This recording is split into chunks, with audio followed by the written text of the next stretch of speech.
Okay. అలాంటప్పుడు మీరు ఇవాళ ఒక ప్లాట్ కొంటారు, అపార్ట్మెంట్లో ఒక ప్లాట్ కొంటారు. 25 ఇయర్స్ మీ పిల్లలకు వచ్చే టయానికి దీన్ని మీరు సేల్ చేయాలంటే ఏమంటారు? సెకండ్ సేల్ అంటారు. అవును.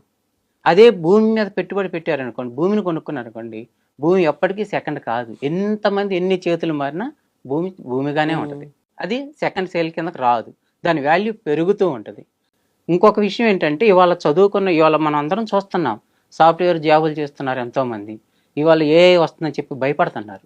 ఏఐ వస్తే మా ఉద్యోగాలు ఉంటాయా, పోతాయా, నెక్స్ట్ ఏం చేయాలని టెన్షన్లో ఉన్నారు చాలామంది. అందుకని రేపు మీ పిల్లలకు కూడా ఈ పరిస్థితి రాకుండా ఉండాలి అని అంటే మీరు చదువుతో పాటు మీ పిల్లలకి కొంత ఆర్థిక వనరులు ఉంచాలి. ఆ ఆర్థిక వనరులు ఉంచాలంటే భూమి మీద పెట్టుబడి మాత్రమే సరైన దారి. ఇది వాస్తవం. రేపు ఫ్యూచర్లో ఒకవేళ నీ కొడుక్కి మీరు చదివించిన చదువుకి మంచి జాబ్ వచ్చింది అనుకోండి, అందరం కూడా అది సంతోషించాల్సిన విషయమే. ఒకవేళ జాబ్ లేదన్నా రాకపోయినా ఇవాళ ఉన్న పరిస్థితులు రేపు ఉండకపోవచ్చు. ఇదే పరిస్థితిలో ఉన్నాం అనుకోండి, రేపు పరిస్థితి ఏంటి? వాడు ఏదైనా బిజినెస్ చేయాలి. బిజినెస్ చేయాలంటే ఏం కావాలి? డబ్బు కావాలి. ఆ డబ్బు నువ్వు ఆ ఇల్లు అమ్మాలంటే, ఆ రోజు అపార్ట్మెంట్ ప్లాట్ కానీ ఏదైనా ఇల్లు అమ్మాలంటే సెకండ్ హ్యాండ్ కింద కొంటాడు, ఆ భూమి రేటే నీకు ఇస్తాడు.